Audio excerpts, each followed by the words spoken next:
What is up? Welcome into this Wednesday edition of Pushing the Pile, brought to you by FanDuel Sportsbook. Make every moment more. Leger Douzable joins the show as he does every single Wednesday, and we'll get to some Robert Saleh. This is my favorite show of the week. A little later on. I know he's talked about it every single day so far this week, but we'll get to that a little bit later on because some other news dropped yesterday. We're going to hit first off the ball here. Drake Maye named the starter this week against the Texans, the team that leads the league in pressure rate. Oh my God, this season so far, because Jacoby Brissett wasn't playing well enough, which was kind of like what we all said, right? It's like he wasn't playing well enough. What was expected? What was expected, yeah, because of talent around him. So what do we make of this news here? Well, I disagreed with playing Drake Maye from the very beginning for the New England Patriots for the reasons you just laid out. And also, you're playing against the Texans' highest pressure rate. But the New England Patriots, regardless of who you play, you're going to be facing a lot of pressure with that group up front. And I really do think that first taste it's like when I bring my 2-year-old to the beach, my wife is always like, be careful. Don't put her in the waves. Put her next to the waves. Let her decide when she wants to get in the waves. Because if you get pitted by that wave the first time you go to the beach, you're going to have a little bit of fear of stepping off the sand. So for a guy like Drake Maye, who is immensely talented, there was a reason he got picked there. They see a future for him in New England. Let's not piss in the punch bowl here with Drake Maye. Get through this season. Jacoby Brissett, let him go earn his dough, continue to earn that money. He's a guy that probably isn't going to get an opportunity elsewhere. This is the situation where you play Jacoby Brissett. I don't agree with Drake Maye playing. That being said, do I think it's going to be terrible? No. I think Drake Maye battles. I think we see a guy who goes out there and puts his physical tools on display. I think he's a headier player than a lot of people give him credit for. And this is this happens with these physically gifted quarterbacks, these big guys. You'd say he's so big and physical. I do it with Josh Allen all the time. You fail to recognize that these guys are actually really bright football players too. I'm excited to see what he does. I'm excited to see how he responds to the pressure of playing against the Texans. So, guys, going into the season, I was right where you were at, Kyle. He should sit on the bench the entire year, learn what it means to be a pro. And Mike, you can speak to this too, because I know you break down a lot of players in regards to the draft. When I broke his film down, footwork was all over the place. His top half didn't match his bottom half. But the funny thing is, guys, during preseason, I saw him fix a lot of those issues, right? And he actually played really well in preseason. So I actually was on the other side, Kyle. I thought he should have started the season, right? Just because when you draft how they drafted, right? When you take 2 receivers in the top 4 rounds, you want that young quarterback to be able to build that rapport with those receivers because they are the future of this team. Yes, there's a lack of protection up front. Yes, there's a lack of talent on this team. But my thing is rip the Band-Aid off. The only way to get better as a young quarterback is to actually play. Now, again, you talked about the pressure rate he's going to face this week versus the Houston Texans. You don't want him under duress, right? So you have to be smart in regards to how you play him. Maybe you keep 12 personnel in, you protect and maybe take some shots down the field with Jalen Pope, get DeMario Douglas involved, get Javon Baker involved every once in a while. Run the football. I mean, their backs, Ramondre Stevenson has fumbled the ball a lot, but they're running hard and with purpose. Like takes Antonio, a toll on a defense. Yeah, Antonio Gibson, the way he's been able to run when he's been able to be called upon. Ramondre Stevenson has run the ball. I was just talking to Mike. I was like, why didn't New England keep running the ball on Sunday? Like, both of their running backs were running really well. Like, that's the easiest way to take pressure off a quarterback. And you're going to put Drake Maye now in that situation. You have to be effective running the football. Continue to run the football. Don't put that quarterback in spread offense where he's going to get teed off on by this defensive line from the Houston Texans. Honestly, don't mind the move. I just think it should have been done earlier. That way he can grow as a player because, like I was saying before, a lot of issues that I feared for him, he kind of worked on some of those throughout the offseason training camp and also in preseason. Now I want to see it when the live bullets are going. Can he continue to progress in this New England offense? There's a couple of things that I want to hit on. One is that I think it's almost counterintuitive that the worse Jacoby Brissett plays, the less likely I want Drake Maye to play. Because it's like, Jacoby Brissett, you have, 8 years now of him in the NFL, knowing what he is. Like, whether it was with the Colts, whether it's with Browns, there's multiple stops. He's had a level of play, and he's playing obviously well below that, but it's because the situation around him is as bad as it's been in his NFL career. So that, the fact that he's not playing well should not be actually an argument for starting Drake Maye. It should be an argument against starting him. But then the whole other point about developing quarterbacks and why don't you start them? Why don't we want him to start them? Is because we've seen from guys in the past who sit, whether it was Lamar Jackson until the end of his first year, then becomes an MVP year 2, whether it was Patrick Mahomes who didn't play until week 17 his rookie year and then MVP year 2. It's if a guy has it, he has it, and the year one sitting doesn't change that either way, but it's the risk you run of developing bad habits when a guy maybe isn't quite there with his footwork. And I know he has improved it, but it's like when he's thinking about other things besides just playing the game of football, that's when you can develop bad habits. So no one's going to look back and say, I'm glad he started right now. There's no upside to this. But I also do think Drake Maye is going to be fine. I don't think he's going to be like Bryce Young. He's dealt with really bad offensive lines throughout his career at North Carolina. His last year. His pressure rate at North Carolina, 36.9% would be 9th highest in the NFL right now. People were wondering why he fell off his senior year relative to his senior year. So he's done it. It's not a massive issue for him to be playing behind this. It's not like he was, kind of like what Bryce Young was playing behind these offensive lines where he just gets to sit back there all day. No, he already had to make quick decisions. So I don't think it's going to be that big a deal, but also it's like, he just didn't have to. You're expecting too much out of him right now, putting this expectation to turn it around when it's probably not going to. I wonder if they're expecting him to turn it around, or I wonder if they're getting a head start on next year. 100%. I think this is all about developing for next year. And what I talked about earlier, starting to build that rapport with Jalen Polk, who's going to probably be your number one in the future, right? Even Hunter Henry, who can be a safety blanket for a quarterback. That's another guy he needs to really lean into once he is the starter this week versus the Houston Texans. So I don't think this has anything about turning the season around this year. It's about the future. Getting the feet wet. Get the feet wet. The only way to get better as a football player is to actually play football. Now, the one thing, I'll finish this thing off with, if you are going to throw a rookie quarterback out there, and you mentioned Bryce Young, I would rather have it be a guy that's built like Drake Maye, a guy that's 100%. A guy that's physically gifted, deals with pressure a lot differently than a guy who can sometimes get into a shell, clam up a little bit. And for guys like Josh Allen, they sometimes invite that pressure because when somebody comes from the second level, if you're heady enough, if you're athletic enough, and you're strong enough, you can get away from that guy. You can ward that defender off and be able to throw it to the void. So it's going to be interesting to watch Drake Maye work. I'm excited. I would say I thought this rookie quarterback class was awesome. I thought Drake Maye was, worthy of the number one pick if no one else existed in this quarterback class. This was a very good draft for that position. And we've seen it with the other three guys, and we're actually going to touch on them here right after this with some deep dives. We're doing that. We're doing a little Robert Saleh, and we're doing a little vets in locker room talk after this. CBS Sports HQ, giving you college football coverage unlike anyone else. We're talking Big Ten. Pre- and post-game coverage. Are you encouraged with the way that this team responded? Along with breaking news. A lot of movement in the rankings this week. Highlights and expert analysis. That streak could be in jeopardy here. Sure. What was your main takeaway from this game? How impressive was his domination? That really changed the football game. Let's go ahead and have some more fun. Another wild ending. The chaos continues. Turn to CBS Sports HQ.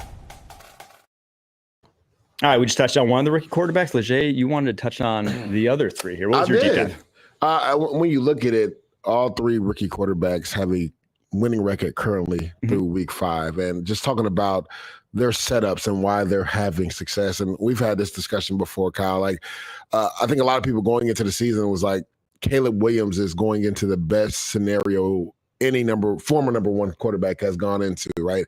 And the situation you go into matters. Right. We'll start with Caleb Williams. Obviously, top tier defense. I think a lot of people tend to forget that because of all the aura around Caleb Williams. And that was my thing with him. And we talked about this at Lentz on Spotlight. If you're Caleb Williams, we know you're accustomed to being Superman at USC. You had to because your defense gave you no help. That's not the case in Chicago. You can lean on that defense, right? And I love what Shane Waldron has done is starting to lean into DeAndre Swift a little bit more. It's like you paid this dude and you didn't want to use him the first couple of weeks of the season. It's not about always the amount of rush yards you have. It's the attempts. We always talk about that in the locker room is one of the goals. You want to get to 25, 30 carries. 30 carries, exactly, right? Because that weighs on the defense and it also keeps them honest as well. And then another thing that Caleb Williams realized is I have a true number one guy in DJ Moore. They started getting him the ball the last 2 weeks. And look at it. The Chicago offense has been more explosive, right? That's what happens when you get it to a true playmaker. And then the offensive line has done a better job. I think they've done some things where they've kept the tight end in protection, and it's actually helped Caleb Williams as well. And then we go to Jaden Daniels.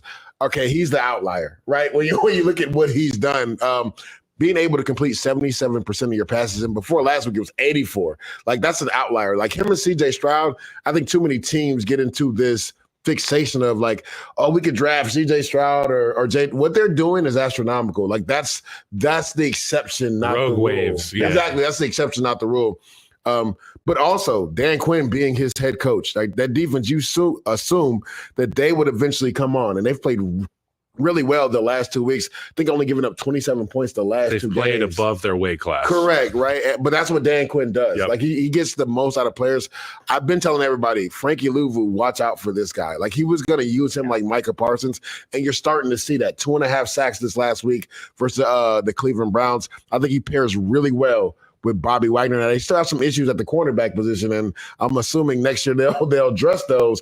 But if they can continue to get the production that they're getting from Jaden Daniels and Cliff Kingsbury, who's done a masterful job, and we're talking about Jaden Daniels, talk about the run game from Washington. 38 carries on Sunday. And they have a 3-headed monster now. Like Jeremy McNichols has been balling these last couple of weeks. I love how inventive Cliff Kingsbury has been. 2 back sets, they'll put Austin Eckler out and they'll give him a speed sweep with Brian Robinson in the backfield. Like, I just love when I see inventiveness from the offensive coordinator, and that's why Jaden Daniels and the Commanders are having success. And then Drake Maye, the total opposite. The defense has carried them, but that's okay, right? Just don't go out there and lose games. Don't lose the game. Continue to develop, right? So it's like these rookie quarterbacks have had success in different manners, but it's all about the situations they're in, right, and how they're set up to have success.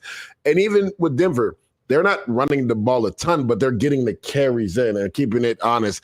I love that they got Javonte Williams involved in the pass game. I've been waiting for that because I think he is a true 3-down back. They finally did that this last week versus the Raiders, and it's helped Bo Nix. He's been able to get out the pocket, make some plays with his legs. He's been efficient. He's not throwing the ball down the field, but he's being efficient and moving the chain. So I think that's why all 3 of these guys are having success. And to Mike's point, he thought this was one of the best quarterback classes, that we've seen in a while. And these 3 guys are proving that it is right now. We'll see what Drake Maye does. Obviously, J.J. McCarthy was hurt. Penix is probably not going to see the field for a year or 2. But so far, this rookie class has been a home run so far. And it's because of the situations they're in with their teams. And all the situations are different, right, Mike? Yes. And I think about Caleb Williams and the situation he came into, and it's great from a skill player standpoint. They were fixing and figuring out that offensive line roster, and we saw a guy last week, Bill Murray, come in when Tevin Jenkins goes down, plays really well relative to being a backup. And then I think about, but he's got a defensive coach. And Correct. To your point about their defense, that's really the identity of this football team. For sure. Everybody wants to talk about Caleb, but it's the defense. It's the old school monsters of the Midway. They're getting after it. They're progressing. And even up front, they're getting better. Your favorite player, Javon Dexter Sr. is having pretty He is balling this year. But then I think about Jaden Daniels, and to your point, another defensive head coach, that calming presence, that ability to get your offense to understand that the defense is going to do their part. And Cliff Kingsbury, I really feel like the key word is confidence, instilling confidence in Jaden Daniels and the things that they're able to do with a group that's really lackluster on paper on the offensive line. They have ran the ball effectively. Yeah. Usually coaches, when they don't have dominant O-linemen, they're afraid to run the football because then you get off schedule, you waste it down. Now your quarterback's dealing with 2nd and 8 as opposed to 2nd and 5, or 3rd and 8 as opposed to 3rd and 5, 3rd and 4. And then I think about Bo Nix and the situation he's in, and who better to inherit a rookie quarterback than Sean Payton. Bueller. And they've got Bueller. And by the way, Bo Nix is becoming a social media star after the comments. I saw that. After the comments Sean Payton said about Bueller, he went out and released a good cut up, a little montage, Ferris Bueller, Bo Nix highlight. I like the vibe there in Denver. And to your point, the goal is just don't lose the game for Bo Nix. And I like what he's done getting out of the pocket. It's a lot of fun. Mike, I'm not sure what you've seen, but the situations, they're all different, and they all play to the strengths of these different guys. Yeah, I think one of the biggest things is that Bo Nix and Jaden Daniels were unique prospects in that 5 years of starters is like unheralded in college football history, right? Like they got the COVID year, they took advantage of it, and their draft stocks reflected that. If they had to both only play 4 years, those guys are late day 2 to early day 3 picks. They are not top 15 picks, but you saw the advancement over their collegiate careers and then the big year 5s they had where they were just on a different level. And then with both of them, they went to OCs that were just tailor-made for them. So we're seeing unique situations in that. What Jaden Daniels' strengths and weaknesses were, I think Cliff Kingsbury has done just a masterful job of playing to. He's super accurate underneath. He has one of the best go balls in the NFL, if not of like any prospect I've ever seen. And you watch that offense, and it's just timing, crush underneath, low to sleep, go ball on the outside. And it's just like 60-yard play. And you're just like, where'd that come from? But it's because Jaden Daniels has that. And then they're utilizing his running threat as well. And then with Sean Payton and Bo Nix, it was one that I even remember after I watched his tape at the end of the year, final eval on Bo Nix, I'm like, I'm going to put him to the Broncos in every single mock draft. Yeah. It's just like, it made too much sense. That was what he did at Oregon was basically what Drew Brees was doing in New Orleans for a decade plus. It was just the guy can diagnose quickly at the snap where the defense is going and get to that underneath wide receiver, whichever ball where it needs to go quickly. Now, maybe he's inaccurate when he starts pushing the ball down the football field, but he still will do that at times, just enough to keep you honest, to keep that underneath passing game going. So really those two went to perfect situations in terms of just strengths, weaknesses to the OCs. And that's why I think you're seeing them even over the course of from like week 1 to now. It's just like every single week they get more on their plate and every single week it just looks better. And then with Caleb Williams, I don't think they necessarily that offense is tailor-made to his strengths just yet. We're still trying to figure out exactly, and I think they're getting better at it. But he went to a situation where those 3 wide receivers get open. They're flat out like you. That's what we said is one of the best situations where quarterbacks ever stepped into, is because when he does have time, there will be guys open. Just flat out, there will be. And I think they've realized in recent weeks, we don't need to get 5 guys out in a route. We need to keep Caleb upright for 3 seconds. Yep. We get Caleb upright for 3 seconds, we have a big play. If we don't, it doesn't matter how many guys are open right after the snap. He's not going to be able to find them. We're getting too much pressure. So I think that's the biggest thing that we've seen. And then Caleb just having to go from all of it on his plate every single week at USC, win us a game every single week, to now, hey, you have the luxury of, if nothing's there, you don't have to force it. You don't have to take these sacks. You can dirt it. You can survive, and the defense will give you chances. So I do think all those guys stepped into great situations. Now, we can't say the same about Drake Maye, but I think we can say the same about a guy like J.J. McCarthy, and probably the same about Michael Penix, in that when Penix does take over, we'll see when that ends up happening. Right now, though, they do have the pieces in place there in terms of the weapons in Atlanta to make him successful. So it was a unique quarterback class, and it's really, I think, lived up to the hype. It lived up. They look good in preseason. They're all going to hit. Didn't look great week 1, but they've looked great ever since. It's lived up to the hype for sure. That was nice, Leger. Thanks for doing that. Any opportunity we get to show Caleb Williams love, we do that. Right, and for mine, I'm waiting for the graphic change here. Harry and I were talking about this beforehand, and I think this is something that not a lot of people are doing. People are quick to blame Aaron Rodgers. People are quick to say he's a diva and a coach killer. And I know you'll have your day in court. You'll have your 5 minutes in court here.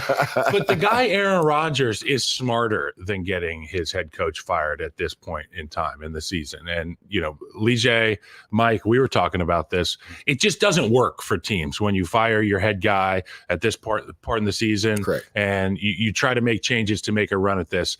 Aaron Rodgers knows that the reason this Jets team will be competitive come playoff time, or even if they have an opportunity to go to the playoffs, is because of that defense. Coach Ulbrich and this defense, they're dialed in, they're locked in. The guys love the defense, and the offense loves the defense more than anybody because they seem to be bailing them out more often than not. After this embarrassing win last week in London, Woody Johnson was over there. He was the ambassador to the UK. He was with all his billionaire boys and buddies, and they were probably laughing at him a little bit, and he probably got a little bit sensitive, Leger. So I think that this move was a Woody Johnson move. I think that he absolutely wanted to figure out what the issue was. Well, it can't be Aaron Rodgers because he's the savior. It can't be Nathaniel Hackett because that's Aaron Rodgers' boy, right? And it can't be Ulbrich because the defense is awesome. It has to be the head guy.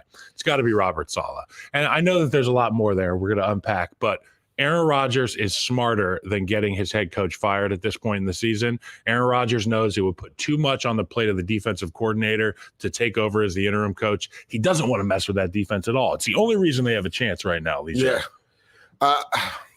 So I'll push back on this a little bit. I'm not saying Aaron Rodgers deserves all the blame, but when you look at it, Kyle and Mike, going back to last year, 5-game sample size with Zach Wilson, right? Aaron Rodgers was supposed to cure all the issues for the offense. Him coming in, Nathaniel Hackett's his guy. He knows the offense through and through. When you look at the sample size from last year's 5 games than this year's, they're identical. Right, with Zach Wilson at quarterback, in terms of scheme, no points per game. Yep. Passing yards attempt per game for quarterback is the same. The Jets are averaging, I think, 18.6 points per game. That's what they were averaging with Zach Wilson, right? I think Aaron Rodgers and Zach Wilson are identical in attempts per pass down the field. Both teams were 2 and 3.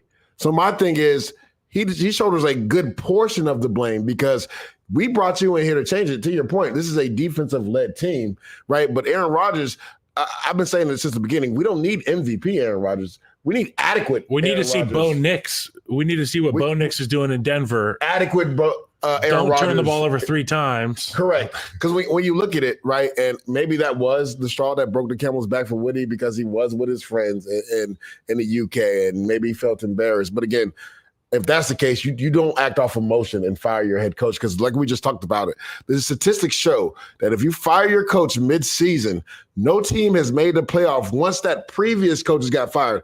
Now, I was on X yesterday, and everybody was quickly to come at my neck because I forgot to put 2 pivotal words, right? When the previous coach has been fired, right? Because Rich Bisaccia didn't make the playoffs when Gruden resigned. That's what I meant. Situation. Though. Yes, that's the only. Yeah. And we've had this discussion. I think fans and people sometimes get too locked into outliers, right? We were just talking about this with the quarterbacks, Jaden Daniels and C.J. Stroud. We should get a Jaden Daniels next year. Yeah, exactly. That's not the norm. Those are the outliers. Like the NFL is based off consistency and data. Like we have had to seen it before numerous times for us to believe that there's a viable chance this can happen again, right?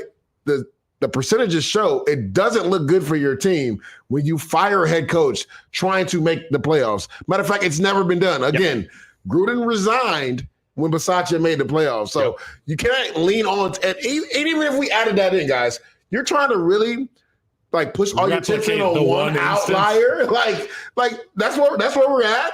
As a fan base, like we're pushing all our chips in because Rich Bisaccia did it one year. Like no, and then I hear, well, this is different than most teams because of the talent. Kyle, you know this. The talent in the NFL is a lot closer than people actually believe. Yep. One thing can bounce your way or another. We just talked about it, Mike. The Jets are 2 plays away from being 4-1. Yep. They were more talented than the Denver Broncos, but they lost that game. Yes. Just look at Sunday's game. The Cardinals went into the 49ers home and won. The 49ers are definitely significantly better talent-wise, but the thing is in the NFL, if you do not execute, you will lose games, right? Because the talent pool isn't as vast as everybody thinks it is, right? So, like, the league is set up for parity. Correct, exactly. So you can't base everything off of outliers. That's where teams get in trouble when they try to base things off of outliers and not the actual data that's in front of you. So getting back to Aaron Rodgers, right? To your point, Kyle, you can't turn the ball over 3 times, right? And then in the press conference, yes, he came out and said, I didn't play to the standard, but we know this, Kyle, as players in the locker room, we're looking for a guy to really own up to his mistakes and say, this was on me. I can't turn the ball over 3 times. It seemed like he was kind of making an excuse. He's like, I've never done that before, but you did it. Like, I don't want to hear you've never done it before. And I know people have wondered what Quincy Williams, the all-pro linebacker, meant by saying guys need to take accountability. People are saying he was maybe talking about Saleh. He was not talking about Robert Saleh. He said it starts at the top. Yeah, exactly. And we know Rodgers. who's at the top, right? We know who's at the top. When you look at it, this defense has dealt with this the last 3 years. Yep. Like, this is what he meant by he's tired of hearing the same thing, right? Like, Aaron Rodgers was supposed to come in and change the issues on offense, and they haven't changed. They're the exact same thing. So you can't say, like, well, this is a different scenario because the Jets team is more talented. Well, no. In the NFL, everybody's talented. It's about who can make plays and execute at the end of the day. So to me, Aaron Rodgers shares a good portion of the blame because that was the side of the ball that he was supposed to fix, right? We knew the Jets were going to be dogs on defense and they were going to be a championship-type defense. That hasn't changed. Even though there has been significant pieces moved off the defense, they're still playing at a high level. Hassan Reddick's not there. Yeah. Will McDonald's only 2nd in the league in sacks right now. They lost John Franklin-Meyer. They lost Bryce Huff. Yet that defense is still top 5 in the NFL. So, yes, Aaron Rodgers deserves a lot of the blame because it's his side of the ball that is not performing right now. I have a question. So Aaron Rodgers has not been playing up to snuff. You said it's a carbon copy of the Zach Wilson offense last year when Aaron went down. Yep. What needs to change for this Jets offense to make it look like a modern day offense? Well, it's stagnant right now. We actually had a great conversation. I'm glad we're having it now for everybody else to hear. With Aaron Rodgers, he doesn't like a lot of bunch sets, pre-snap motions because he feels like he can decipher what the defense is in and knows how to attack it. But I think he needs to realize that the NFL game has changed a lot when it comes to defensive coordinators and different looks that they're giving you. I mean, case in point, just look at the last 2 games the Jets have played. Vance Joseph, highest pressure rate in the NFL. Brian Flores, second highest pressure rate in the NFL. And my thing is, if you think you can decipher everything, why did you throw a pick six to Van Ginkel? Because everybody knew if you watch the tape, wherever the center turns, and we had a great breakdown about the double A mug, which was that play, that whoever the center turns to, that linebacker is dropping out. So that double slant, Van Ginkel knew that was coming. Yep. So my thing is, that's why you run rub routes, or you even run double moves on all-out pressure where they're bringing more than you can block. Matter of fact, he missed Garrett Wilson on a central double move that would have won the game. So my thing is, yes, you're a future Hall of Famer, 4-time MVP, but that doesn't mean that you don't need help on offense in regards to creating easy throws for you. Also, what has hurt the Jets, they can't run the football. And maybe you can speak to this, Kyle, because I've asked multiple offensive line guys.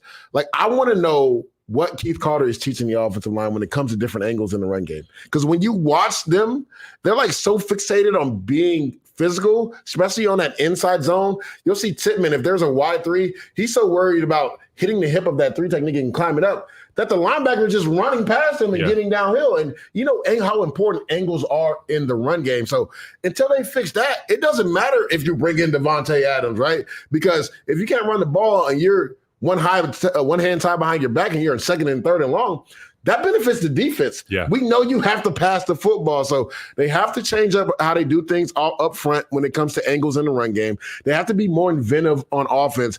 What happened to putting Breece Hall and Braylon Allen in the backfield at the same time? Like, they had success versus the Tennessee Titans and New England doing that, and then they just went away from it. We just talked about Cliff Kingsbury and how he's been working that with the Commanders. Why haven't we seen that from them? Like, they just have to be more inventive.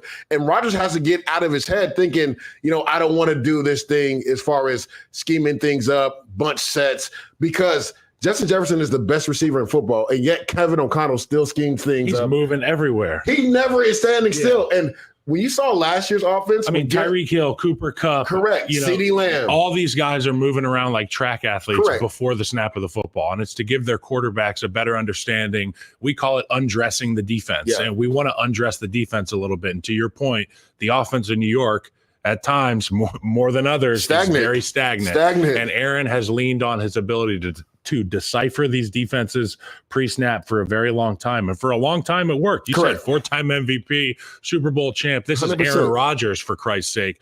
But at the end of the day, it's the NFL, and it's always changing. It's always evolving. And I remember a few years ago, we saw McVay and LaFleur and all the motions, and people were like, wow, pre-snap motion. Correct. Get with the times, Nathaniel Hackett. Yeah. You're Aaron Rodgers' guy. You're going to be the one, in my opinion, that's going to have to step your game up. He's got to have that conversation with him. We even saw Andy Reid change up a lot of the things that they did in the last game, the last primetime game. We saw different formations in the backfield, pre-snap motion, 4 tight ends on the football field. Get creative, Hackett. It's the only way you can get yourself out of this hole. I'm just going to say this doesn't pass the sniff test to me. Something happened here behind the scenes that we just don't know. Flat out, I maintain that because no one's been fired this early on in the season since 2015.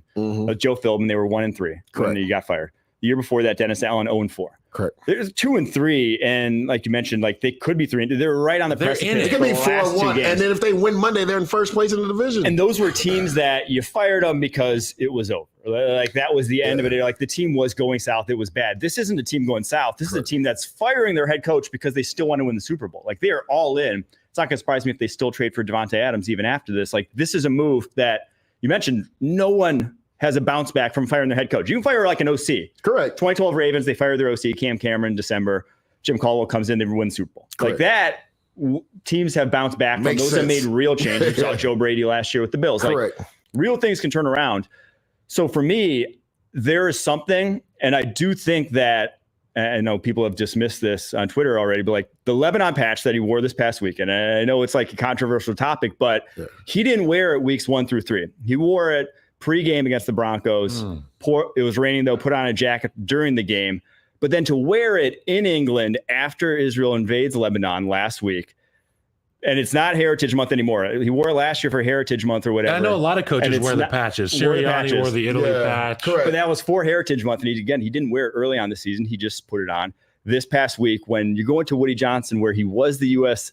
ambassador for the UK, who was obviously politically motivated.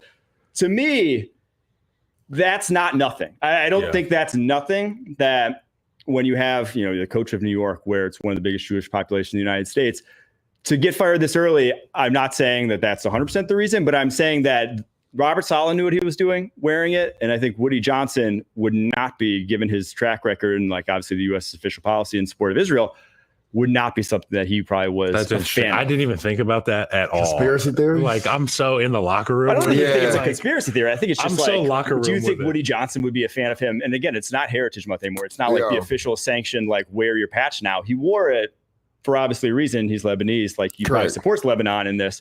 But it's hard to ignore the timing of when he put it on versus what's going on now in the Middle East. That is strange timing. If somebody was going to have their feathers ruffled by that and have the ability to influence it, it would be Woody Johnson. It would be the guy who's literally involved in politics. I've talked about the last 20 years since essentially he took over the team. And there have been a lot of boneheaded moves, right? I mean, there's been a lot of hirings and firings, moving on from players, not moving on from players that have left us scratching our head, which is why I say don't blame Aaron Rodgers. For the firing of and it's Robert if you weren't going to Saleh. fire Adam Gase, and I know Woody Johnson wasn't technically in charge at that point, but the Johnson family still was. If you were going to fire Adam Gase that one year when they started, 0-12? Yeah, it was bad. You were to fire a guy this early midseason. I love Adam Gase. It's just something happened. Another thing too, I think a lot of people haven't thought about or talked about. It was his brother that hired Robert. Yes, you got to think he was the ambassador in UK already. He had turned everything over to Chris. Chris hired Robert Saleh, so Woody technically didn't hire Saleh as well. So Johnson and Johnson, huh? Yeah. All right, my deep dive is this, and this is something I've thought about for a while, ever since. The thing that really sparked my interest in this question, and I'm glad I have you two guys here to answer this, was when Charles Woodson left the Packers secondary, and he wasn't even, by the time he left to go back to the Raiders, he had lost a step for sure, and was not a great corner. But after he left, it seemed like every other guy in that secondary got worse. And I was like, how much when you have a young group, and I'm thinking of the Packers wide receivers last year, this year, where it's just youngsters, guys, first year, second year, that's it. How much when you have a young group do you learn from a position coach, and how much do you learn from having vets in the room? When, people say, I think people do that a lot with young quarterbacks and vet backups. They want a vet to teach the young quarterback. Correct. Or the Carolina Panthers wanted Adam Thielen to teach their young wide receivers. How much when you guys were in the locker room did you learn from the vets, and how much do you learn from the coaches? I think every situation is unique. Correct. And I'm sure you'll say the same thing. When I came in as a rookie, I was a first rounder in 2013, and we were on the quarter system, so I wasn't able to do OTAs with the team. I showed up for rookie mini camp, and I went away during OTAs when the rest of the rookies were there, and then I came back for training camp. Sure. The best thing that ever happened to me as a football player was going to the Chicago Bears, not only because Aaron Kromer was the offensive line coach and was able to mold this ball of clay that showed up on his doorstep, but the offensive line itself was built with veterans. The left tackle was Jermon Bushrod. He was a decade vet. The left guard was Matt Slauson, who was an 8-year vet from Nebraska, a real tough guy, New York Jet. I played against him. Really tough dude. And then the center was the most important piece, and it was Roberto Garza. He was a 13-year center from Brownsville, Texas. He was out there playing with one ACL. You know what I'm saying? He had a bad ACL surgery, and his ACL just disappeared. Well, he's out there playing. The comfort in which you feel being around these veterans, I feel like gives you way more confidence than any coach could ever give you. 100%. Now, the technique and the way to go about your business on a day-to-day basis, what you're going to work on, that's the coach. Mm-hmm. That's the O-line coach. Because you come in after practice and they say, where's that outside hand? Where's your feet? The guys around you aren't going to hound you about that stuff. The great thing that the veterans do is they teach you how to be a man in the NFL. Yep. And they teach you how to go about your business, when to show up at the building, what we eat for breakfast, correct, what we do during the optional lift time. If we do get some free time, you go get treatment. These are the lessons that the veterans teach you. But also when you're on the field with these veterans, there is a sense of calm. There is a sense of, this guy's been through this experience before, and there's nothing that we're going to see today that won't bother us or that'll shock us. And I played next to a right tackle 7th-round pick, Jordan Mills, who was a rookie as well. We came in together, played next to each other. We could have never accomplished what we did without having a veteran presence in the room. I really feel like the vets are equally or more important than the coaches. I'm going to say the vets are more important. Like having the right vets around you is more important. And I say this because all coaching isn't created equal. And I know people will probably look at me crazy for saying this. There are some coaches that aren't good in the NFL. Yep. I'm just going to be honest. Like there are. And if you don't have a veteran that can kind of mitigate what a bad coach can do, it can derail your career. Like literally. So like I'm like Kyle was blessed. My rookie year, I had Fred Robbins, Barry Cofield. OC was coming up. He had the ACL, but he was around. Matthias Kiwanuka was an amazing vet in New York. And I learned a lot by just watching these guys a lot of times. Like, and they took me under their wings. And we had this conversation before. I feel like that's a lost art in today's NFL. Like veterans actually taking guys up under their wing, not just on the field, but off the field as well. That's so important to your growth. We do O-line dinners on Mondays. Correct. Like that's so, and it's mandatory. Yeah. Like you have to be there. Like building up that continuity in that group literally helps you to have success on the field. And that was the big thing. Like I was always with Fred, like on those Mondays, like or like Tuesday afternoons, I'd go to his house. There was Ronaldo Wynn took me under his wing. He was the first vet to show me like, hey, young boy, you got to take care of your body. He would pay for my massages every Tuesday. Oh, wow. I had never had massages before coming from college. I didn't know what that was. He was like, come with me. I'm going to show you. Because he was an undrafted guy, too, when he came in. And he was in, like, year 11. Jeez. Right? So he was like, you want to get to where I'm at? Come with me. I got you. I'm going to pay for your massages every week. And, like, again, I had amazing vets. And not everybody has had that scenario. To your point, when it comes to like the fundamentals of it, the coach is important there, but even the vets too, because again, I learned so much by watching guys. I could learn what, based off my skill set, what I can get away with, what I couldn't get away with, where my hand placement needed to be. If I do this and this guy reacts this way, how do I counter that? Like just watching some of these vets and then being able to even stay with them after practice a few times, like they didn't have to do that, right? So that's why I think having those veteran guys that you can lean on that do it the right way, man, it's not just important for you on the field, but it's important for you off the field as well. And I think one thing that I forgot to mention was my advice to players that have the means to do this, take one of your guys from your position group in. Yeah, whether it's for the summer or leading into training camp. It's so big. Charles Leno, I remember, slept on an air mattress in my guest room. And me and Charles Leno to this day are so tight. And he was a 7th round pick. He didn't know if he was going to make the team. And he was like, I don't want to buy anything. I don't want to rent anything. I don't have any money. He's like, so I'm just going to bring my mattress over there. I love that. And there's, countless stories like that of guys that I played with, and it ended up being such a benefit. And to your point about guys showing you what to do within your room, there's even vets outside of your position room. Correct. Like I remember Matt Forte and the way that he went about his business, even down to the fact that he wore the same shirt. He wore the same cutoff dry fit shirt every day. It said workhorse on the front and 22 on the back. And like, you have to earn the ability to wear that shirt. 100%. And you wear that because every day you get it cleaned and you wear it and you go to work. And guys like that light the way for rookies who come in and they can show them how to get things done in the league, to your point. And I think something that you hit on that I wanted to reiterate is you said not all position coaches are actually good at coaching their position in terms of skill development. A lot of times position coaches are there because they were a friend of a friend who are just you said it, not me. A lot of guys go fail upward. The thing that opened my eyes about that, and I'm not going to throw him too far into the bus because he's obviously made a good career out of himself. But Bobby Slowick, when he came to PFF, I remember when I first met him. So he was on the Washington coaching staff, Redskins before that.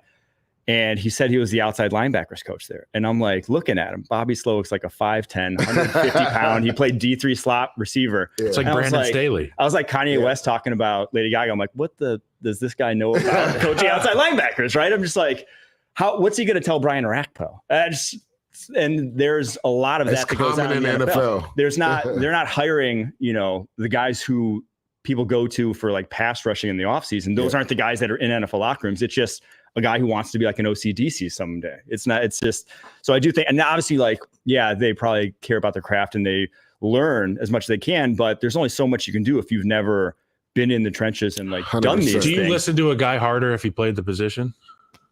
You brought it up, not me. 100%. So is that taboo? Is that taboo for us to talk about? But I think people are interested in hearing this, because they don't understand. Aaron Cromer, my rookie O-line coach, played offensive line. And Dunbar. And when I looked him in the eyes, I looked at myself 30 years down the road, 100%. and I was like, I can trust this guy. I can latch onto it. And also, you think about where these guys have been. We got Cromer from New Orleans. New Orleans had Jari Evans, Carl Nix, all these guys. And when I showed up on Cromer's doorstep, he had a DVD package for me. He was like, only watch these guys. Oh, for sure. 100%. That stuff helps. And I can trust him knowing that he's an O-lineman. He's coached great guys. They've won Super Bowls. He's got all pros. I'm so glad we brought this conversation up because I have been beating the drum for owners to hire previous players because just when you've been through it, like you said, like guys are more apt to listen to you, right? Because they know what they've trust you, right? You've been through what they've been through. And this is why I was so excited when Detroit started having success. Because when you look at their staff, it's mostly ex-players on their team. Besides Ben Johnson, everybody else on that team played football at a high level in the NFL, right? So, like, I could not wait for them to have success because when you look at them, maybe owners would be like, well, look at what Dan Campbell and Aaron Glenn and my guy Calvin Shepard, right? Like all the way through their offensive line coach, I think it's Hank Farley, if I'm not mistaken. Like all of these guys played at a high level in the NFL. Maybe I should hire a guy that's actually done it before, right? Because one, look at how the Detroit Lions respond to Dan Campbell.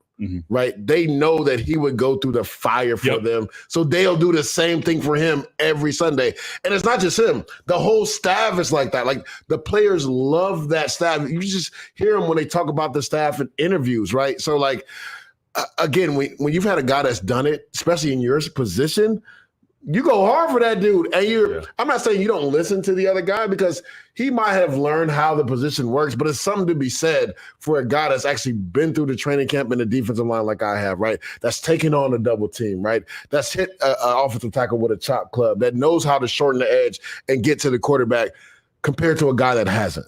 Right. And that's no disrespect to the guy that hasn't. Because there are some very, very, very legendary, great 100%. Coaches that never did what we did. Yeah. I mean, case in point, Steve Spagnuolo, is one of the best defensive coordinators in football, right? Well, I think there's a difference between, though, coordinating and position coach. That is true. Like, coordinating takes a high-level view of what's going on. Coordinators aren't putting their hands on you in practice and saying, here. Yeah. When Andy Heck, the coach of the Chiefs, the O-line coach and run game coordinator, puts his hands on you, you're like, damn. Like, he's done this before. He's done this before. You listen up. And I remember when I was in high school, and my dad helped out with our high school football team. Yeah. He didn't go to the games. He didn't stand on the sideline on Fridays because it's like, that's y'all's game. Correct. But, Tuesday, Wednesday, Thursday, he was out there and he was working with guys who wanted to get that work. And I remember watching the way the guys gravitated towards him 100%. and watched him coach. And that's the same thing as when we get to the NFL. But also, some of these players that got a cup of coffee, as we say in the NFL, maybe they got a tryout or they got a OTA or training camp experience. Maybe they were the smartest guy in their room. Maybe they did have the best plan and technique, but they weren't physically gifted. Correct. You see a lot of coaches like that end up in the NFL, NFL coaching ranks. Not necessarily NFL guys, but college football players. So there is a place for that. Like Corey Mattei, who is the assistant O-line coach for the Kansas City Chiefs, who I think is going to be a tremendous O-line coach in the NFL. If you looked at him walk through the door, you'd say, he probably was the statistician for the basketball team. He's like 5'10", like 190, but he was a college center. You know what I'm saying? Like in a small school. Like Duke Manyweather. Yeah, like Duke Manyweather, Humboldt State. Like, tiny college center. But he had, because he was so an outlier physically, he had to learn perfect technique. You have to learn that stuff. So to try to marry talent with technique and coaching with receiving coaching, that's where it's at. Great combo. All right, we're going to get to a mailbag right after a quick break. It's a team almost too good to be true. You guys ain't ready for us. Kick your game day off right as the Tops team tackles all the biggest headlines around the league. Who's got two thumbs and loves this next segment? Sunday mornings on CBS Sports Network. All right. You guys asked us. We're going to answer your mailbag questions. As always, if you leave a 5-star review on our podcast, we will for sure answer those every single week. First one. Ship with Lotus asked, you're Dennis Allen, start Hainer or Rattler? Dem who dat, babe. Here's the problem. Rattler's much more physically gifted. Correct. Rattler is 5 games into his rookie season. He played a lot in college, 5 years of college, 4 years as a starter. But Dennis Allen's trying to win right now. He ain't trying to develop for the future. He doesn't know if there's a future there if they go 6-11, right? So he has to do what's best for his team. And a guy's been there a year and a half now, and Jake Haener, he's probably going to ride with him. Well, this is my thing. You got to think, yes, he's been there, but they have a new offensive coordinator, Clint Kubiak. True. So they learned this at the same time. And from all the reports I've heard in New Orleans, Spencer Rattler was spinning the leather off the football. He can go. I think he's way better. I honestly thought he should have been a second, third round pick. Well, he was drafted lower actually than Haener was, which blows my mind. Which is crazy to think about, right? So, to me, Dennis Allen has to know the pulse of his team. He has to understand what Chris Olave, Rashid Shaheed, how they feel about Haener compared to Rattler. If they feel like Rattler gives them a better opportunity to be more explosive, who throws a friendlier ball, win ball games, then I think you have to go with Spencer Rattler. And I heard there's a real discussion this week in regards to who could potentially start, which to your point is weird because Haener was drafted, almost 2 years before Rattler. But I think the upside of Rattler makes a lot more sense. I mean, people were talking crazy in training camp saying if Derek Carr came out the gate slow, that Rattler was going to be the starting quarterback. So I honestly think that we might see Spencer Rattler this week. Yeah, I was thinking short leash from the very beginning. And, Derek Carr has looked good at times, and at times he's left me scratching my head. And the rainbow deep balls are fun sometimes, and they're very not fun sometimes. And we talked about the oblique injury.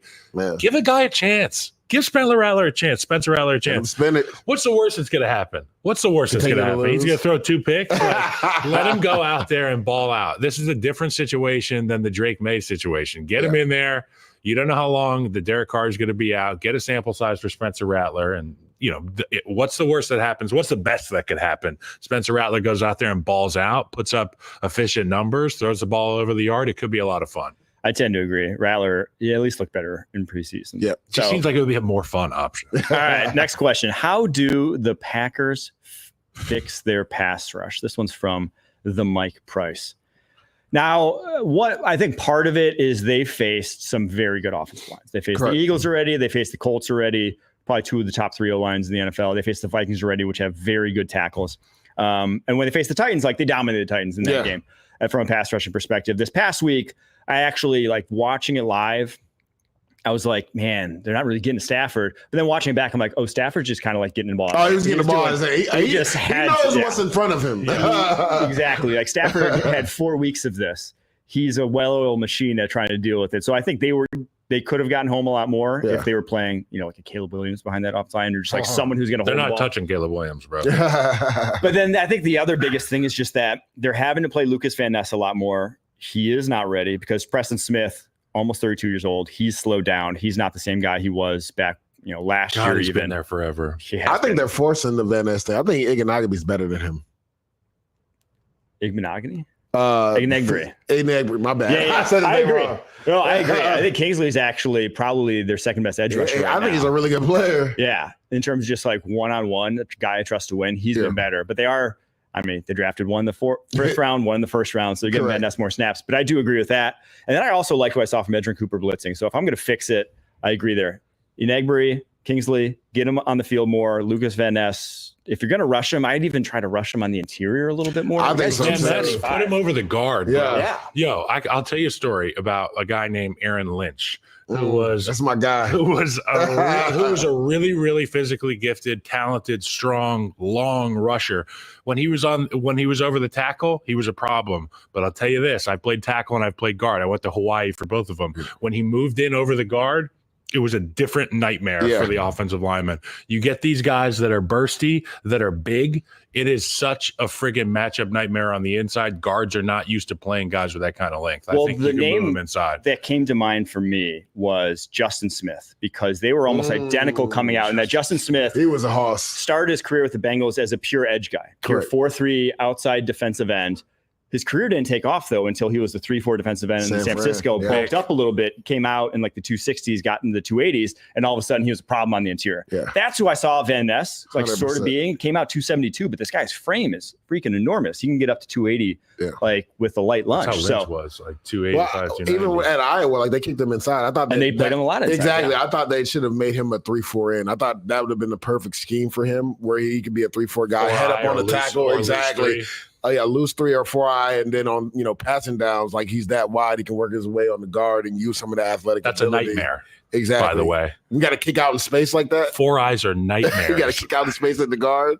So yeah, I think that's another thing that you talked about. I think is it Inabri? How do you say it again? Inabri. I was butchering his name at the Senior Bowl too. Inabri. It's not the first time somebody's butchered his name. Yeah, exactly. So I honestly think he needs to play more on the edge than Van Ness for sure. They need to kick him inside. Yeah.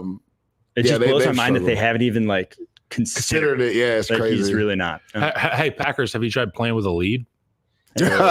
That is true. They've been in a lot of close games. They're 3-2. Let's not get into it. They'll face the Bears. Malik Willis is undefeated at quarterback. Quarterback controversy. He might have won that game against the Vikings, honestly, the way he was playing. All right, next question, though. How would you, another fan wants us to fix their team, how would you fix the Bengals this year? This one comes from Kay Heidel. I think offensively. No issues at all. Not much needs to be fixed. We're great there. Defensively, though, now I think maybe their defense, I just want to say they're a little overblown in that they got trounced by Jaden Daniels and Lamar Jackson, right? Those offenses right now are 1-2 in the NFL. And they uniquely present challenges to the Bengals, in my opinion, because the Bengals have the slowest edge rushing group in the NFL. Sam Hubbard runs like a 4.8 at this point. Trey Hendrickson is a guy that can win the edge because of his bend, but he's not a guy who out in space is going to track down Lamar Jackson. Liabilities. They don't have that undersized guy that can track down a quarterback Lamar or Jaden. So those were unique challenges that they faced with both those guys. And I don't think there's any surprise that they went off against him, but you're just going to struggle when you can't then pressure those guys also. It's kind of like double-edged sword. You cannot pressure them with any of the guys. And then the guys that do get pressure can't track them down. That's how you just get trounced the way they did against both. So I think once they get against maybe less mobile quarterbacks, they look better against Mahomes. They look better against Andy Dalton. It wasn't massively, they held the Chiefs to under 20 points in that one. They just gave up. They scored on that stupid score. Yeah. So I don't think it's completely, this is the worst defense in the NFL. I think they just had some bad matchups, but they do need to do more from a pass rushing perspective. And we do face athletic quarterbacks. I'm getting Joseph Asai out there more than I am. Yeah, I'm surprised he hasn't guys like more. Sam Hubbard, Trey Hendrickson. And the other problem you run into is Trey Hendrickson has to be your right outside defensive end. Yeah. For whatever reason, that's just who he's been over his entire career. Where he lines up. He doesn't move. Whether it was with New Orleans, whether it was at Cincinnati, that's where he's comfortable. That's where his moves work. He doesn't kick inside. So to get more, I would try Hubbard kicking inside more on, maybe second and longs just to get some pass rush because he can from the interior, get Joseph Asai in the football field, get Miles Murphy now in the football field. But I think on defensively, they're trying to do a ton of stuff on the back end, and they're just leaving holes. I think just simplify it. So many busted coverages. And you watch them from play to play. They're trying to do everything. They're trying to do the Brian Flores looks with everyone at the line of scrimmage one play. Then they're trying to do, they're rolling from cover 2 to cover 6 to cover 3, and every single thing they're trying to throw at teams, and their guys aren't ready for it on the back end, flat out. Unfortunately, so. I'm simplifying it. I'm probably getting Geno Stone out of the lineup at this point. You've seen it. It hasn't worked out. Get Jordan Battle in there. At least he'll be better in the run game. And you won't have to put as many resources in there. You drafted him in the 3rd round for a reason. He can at least play the run. Yeah. So at the end of the day, though, you're just not that good. You got to score a lot of points. Yeah. So when you look at it too, I think one area that people aren't talking about on the defensive line is their D tackle group has been hurt and banged up. BJ Hills and Sheldon Rankins have not been able to play. So not only are they not being able to affect the quarterback from the interior pass rush, they're getting engulfed in the run game. They haven't been able to stop the run. And to your point, I know you talked about the Kansas City game, and I think that had to do more with Patrick Mahomes. He played awful that game. Yeah. But when you look at the Panthers, who aren't a good offense at all, they still put up 24 on them. Yeah. So it's just they have major issues on that side, and Joe Burrow literally has no room for error. You go back to the Commanders game. He doesn't score every single time down, they lose the game. Yep. Heavy is the head that wears the crown, right? When you're the second highest paid player in the NFL, I tell people this all the time, and this is what people don't get, Kyle. As a defensive player, yes, we were playing the opposing team's quarterback, but no, we're playing against the opposing team's defense. Case in point, look at the difference in between the Vikings and the Jets game. It was Van Ginkel's pick 6. Yep. If Quincy Williams scoops and scores, they win that game. That was the difference. The Jets defense played really well. The big play. Correct. So it's we always, we had a rule when I was at Rex. we got to outperform the other defense. Like if they score a pick six, we have to do the same thing. Yep. It's not that we're facing the quarterback. No, we got to outperform that defense because even if we play a really good game, if they score on defense, we lose the game, right? So it's just like, and that's literally what the Bengals are at right now. No like margin for you have to outperform the quarterback on the other side if you're Joe Burrow, and that's just where you're at right now. You have to outperform the other quarterback, and your defense has to make one big stop. I don't even think they can do at that the very right least. Yeah. All right, next question here. Will Travis Hunter end up being the Colorado corner / wide receiver, end up being a full-time corner or a full-time wide receiver in the NFL? Well, number one, he's not going to play both sides of the ball. So he's not going to be a permanent fixture. Not a permanent, but I think he'll be in the game plan. For those of you at home that think he is the guy that's going to come and play 140 snaps in the National Football League, you are wrong. You do not understand how hard this is. Do I think that we could see some stuff with Travis Hunter on offense? Yes, but I think he's going to be a cornerback in the National Football League. And to your point, being able to have a defense with playmakers on it and earn your offense more possessions, maybe steal some points. Travis Hunter's value there is so important. I think purely from a what's easier perspective in terms of like how much on his plate. And obviously when he's playing both sides in college, he has a lot on his plate. But like in the NFL, it's a different animal. I think starting at corner and then moonlighting at wide receiver is easier than vice versa. For sure. If you're playing full-time wide receiver, you're running more than full-time corner. For sure. At first. And then if you're a full-time wide receiver, you can't just know a few plays on defense and make it work. You can know a few plays on offense and be a part of a package and make it work. Correct. You have to know everything on defense because adjustments. I will say from a contract perspective, wide receivers make a lot more money than cornerback. That's true. So he may just say, I want to play wide receiver. At that point, what could he do on defense? I think he could still come in like third downs in the slot or something, a few different coverages, but it's going to be far more difficult to do that than vice versa. And I do think from a skill set perspective, he's probably a little more rare at corner than he is at wide receiver. So I think teams will want. That was my next question. Teams will want him corner moonlighting at wide receiver. Is what I think teams better will career receiver or cornerback. But I think he's an elite corner. I think what's more fun, it's like playing wide receiver and making more money, right? Well, this is Justin Jefferson. Yeah, right. This is like it. Me and Mike had this conversation before we came on. Like, to me, when you just look at the way he runs routes, he's not a polished route runner by any means. He's just more athletic than everybody, and tremendous. His hands. ball skills are second to none in college football right now. So that's why I think it makes more sense because he understands route concepts because he does play on the other side, right? I mean, his 2 picks and covered 2 this year are just absurd, right? He literally covered 3 guys in one play versus UCF and picked off the flat route. Like, that's not, guys aren't doing that. And then with his that's the one he drove on. Yeah, and then with his length, he's able to like outreach everybody. And then what I think he could do in the NFL, I think he's going to play corner, but I think he could be like Vrabel, like in the red zone, use him because like his catch rate is utterly. I mean, that catch was Colorado State where Shedeur left the ball inside. It was almost like a glitch play. Like he literally plucked it out of the air and nobody had any business catching that ball. Yeah. But he took it away from the defender. So that's where I think he could, like you said, moonlight on offense, more specifically in the red zone, kind of like how teams did Mike Vrabel, right? Like they gave him the ball, even J.J. Watt. But I think he'd have probably even a bigger package than those 2 guys on offense. But to Mike's point, I mean, receivers are making more. My thing is he going to be a polished receiver to make that type of money that the top receivers are making? And every single corner that plays against him wants to just crush him. And every but that's the thing. He knows how receivers are playing. That's how every elite player is coming into the league. And if you're playing on both sides of the ball, you're gonna get both shots. You're gonna get the best shot from both sides. For sure. Either way, I mean, just the fact that the guy could play, say it's even 25% of the snaps on the other side of the ball, that is something you take over anyone else in this draft. Oh, you take him 1 overall. Because that's like, I mean, you see what Shohei Ohtani, why he makes like twice what it is. You take him 1 because overall. The value is insane of having one guy fill 2 roles. Correct. Even if it's just for a little. Yeah, it's worthwhile. All right, next question here from I am Josh Douglas asking, does Ashton Jeanty have the kind of talent that is top 10 worthy, like Bijan, Saquon, Christian McCaffrey, 100%. Or will he drop closer to the late round?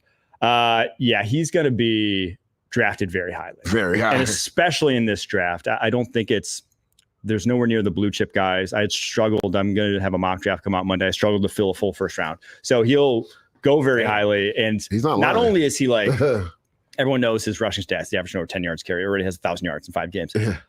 But the guy can catch. He's got amazing hands. Like, doesn't drop passes, a real weapon out of the backfield. Not much he can't do. And then when a guy's built like a fire hydrant like he is, that's the body. You know, that body works in the NFL. And so he runs between the tackles too. Yeah. He runs everywhere. That's one thing that, like, all these clips I'm seeing of this guy Ashton, he's just running between the tackles, making 3-4 guys miss, and then he has that speed to be able to get ahead and burst away from guys, like we saw Derrick Henry the other day on that wham play first play of the game. And yes, if I'm an offense, I want this guy in my building. He's the first guy I want off the board, because you take a look at the changes in what we're seeing from defenses and the way that they're containing the pass game and trying to confuse quarterbacks. One thing that's not going to be confusing, and it's all going to be about domination, is the run game. It'll always be that way until the end of time in football. And if you got a guy like that who can turn a 4-yard run into a 40-yard run, potentially, you want him on your team. Yeah, I think the only thing that may keep him out is, you know, if you watch the Hard Knocks offseason, Joe Shane and his, like, the value of running. The value is just people are. I mean, you look at Joe Shane fire right those now. 3 draft picks. It's taking a swing. Bijan, Saquon, Christian, their original teams, they didn't get their value back, right? At least, like, not say they didn't get the value, they didn't turn around those teams. People draft them as if they were like these quarterbacks that are going to turn them around, and those teams did nothing. I guess Bijan TBD on that, but like that's the worry. I like how they left Gibbs off that, as if the Lions are balling. Well, he's 12. Those are all top 10. He came 12, so he was like right there though. But where was Derrick Henry picked? Second round, top of the second. Jeez, like 34 or something. But that's what people are saying. Like the value. That's going to be the Bears' second round pick next year. The Bears are going to be looking at the Carolina Panthers' second round pick, which could be the 34 pick. We could be. GNT won't be falling there. I'll just tell you that right now. Let's make that happen. Let's start the slandering on GNT. I heard he only plays Halo. I think he doesn't go to class. That's not even a factor anymore. That's not even going to drop you on boards. Well, all that's right, big. Here we go. Someone wants to know, what does putting Nico Collins on IR mean for the Texans? It's big, man. Yes, he was massive. their number one, and like a true number one in the purest sense of the word, in that he was where CJ Stroud was looking, pretty much. It's where he trusted to go with the football. And things went. So you look at Stephon Diggs. He's not the Stephon Diggs we know and love of old. He's gotten up there in age. He's not the same dynamism. Still good, though. Still probably, you know, quality wide receiver. But then Tank Dell does not look recovered from the injury we saw a year ago. Not quite same dynamism. Like, he's not that to he where was a lightning in a bottle guy last year. And so different. They got him involved late in that game versus Buffalo. It was good to see that. I think that with CJ Stroud, I think it's big. And, I think it's pretty big. Slowick. Yeah, I like to give credit to Slowick all the time, but I think that this group is such an amoeba-like offense. You know, they've lost their running backs. They've had to figure out how to make it happen with their third guy, fourth guy, Ogunbowale. Now you're looking at Nico Collins going down. This guy was on track to have a 2,000-yard receiving season. Historic start for the Houston offense. But I still have faith in CJ Stroud. I still have faith in this staff to be able to put together a winning formula to get things done on offense. It all comes down to the quarterbacks in this league. And obviously it helps to have a guy like Nico Collins running routes. Man. So it will hurt a great deal for the Texans. But I think they just kind of continue to find a way to win, continue to find a way to make things happen. Well, I'll just say that it gets tough. So this week, obviously, Patriots, not going to matter much. But then Packers, Colts, Jets, Lions, Cowboys. They're going to want them. Lions concern me. Hopefully he's back for at the least Jets half of that. concern you from like a Defensive can they move the matchup ball standpoint. Yeah. You're right. I mean, because all you got to do was look at the second half of that game. Once he went out, the Texans were kind of stagnant after he went out with that long touchdown catch. And CJ Stroud ended up having his 2 interceptions. Yeah, exactly. He had his 2 turnovers, right? He had the interception, and then he had the fumble in the pocket because guys weren't open. So you worry about that, because with Nico, they were so in sync. Even if Nico was technically covered, he knew where to put the football. And Nico, because of the frame that he has, was able to go make a play. I actually look for John Mechie to become a major part in this offense now, because he had a heck of a camp. He just had some dogs in front of him and he couldn't play. All right, next question. We're going to go through a couple of these last ones quickly. Would it make sense for the Ravens to add Devontae Adams given their run-heavy approach?